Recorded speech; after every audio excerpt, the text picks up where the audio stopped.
ಹೊತ್ತು ಮತ್ತೆ ಚುರುಕಾಗ್ಬಿಟ್ಟಿದೆ.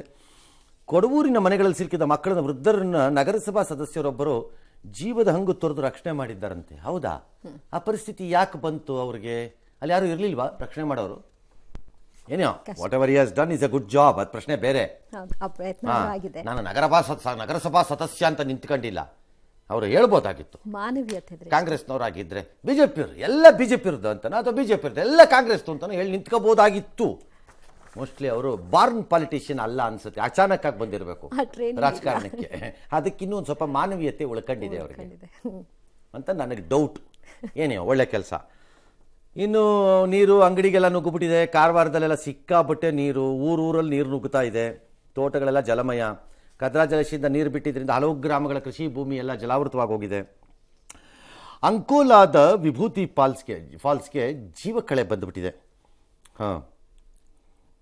ದಕ್ಷಿಣ ಕನ್ನಡದಲ್ಲಿ ಮಳೆ ಸ್ವಲ್ಪ ಬಿಡು ಕೊಟ್ಟಿದೆ, ಆದರೂ ಶಾಲೆಗಳಿಗೆ ರಜಾ ಕೊಟ್ಟಿದ್ದಾರೆ.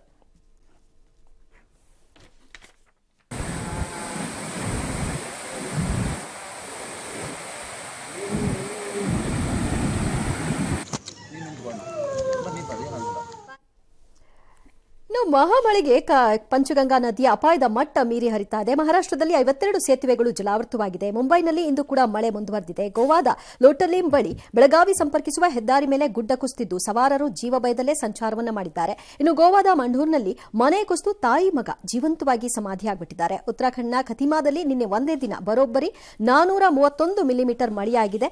ಗುಡ್ಡ ಕುಸಿತಗಳು ಕೂಡ ಮುಂದುವರೆದಿದೆ. ಉತ್ತರ ಪ್ರದೇಶ, ಉತ್ತರಾಖಂಡ್, ಬಿಹಾರ, ಅಸ್ಸಾಂ, ಮೇಘಾಲಯ, ಪಶ್ಚಿಮ ಬಂಗಾಳ, ಸಿಕ್ಕಿಂನಲ್ಲಿ ಭಾರೀ ಮಳೆ ಆಗ್ತಾ ಇದ್ದು ಹಲವೆಡೆ ಪ್ರವಾಹ ಸ್ಥಿತಿ. ಇನ್ನು ಮಳೆ ಕಾರಣ ನೂಕುನುಗ್ಗಲು ಉಂಟಾಗಿ ಹಳಿ ಮೇಲೆ ಬಿದ್ದ ಮಹಿಳೆಯನ್ನ ಉಳಿಸಲು ರೈಲಿನ ಲೋಕೋ ಪೈಲಟ್ ರೈಲನ್ನೇ ರಿವರ್ಸ್ ತೆಗೆದ ಘಟನೆ ಮುಂಬೈನಲ್ಲಿ ಕಂಡುಬಂತು.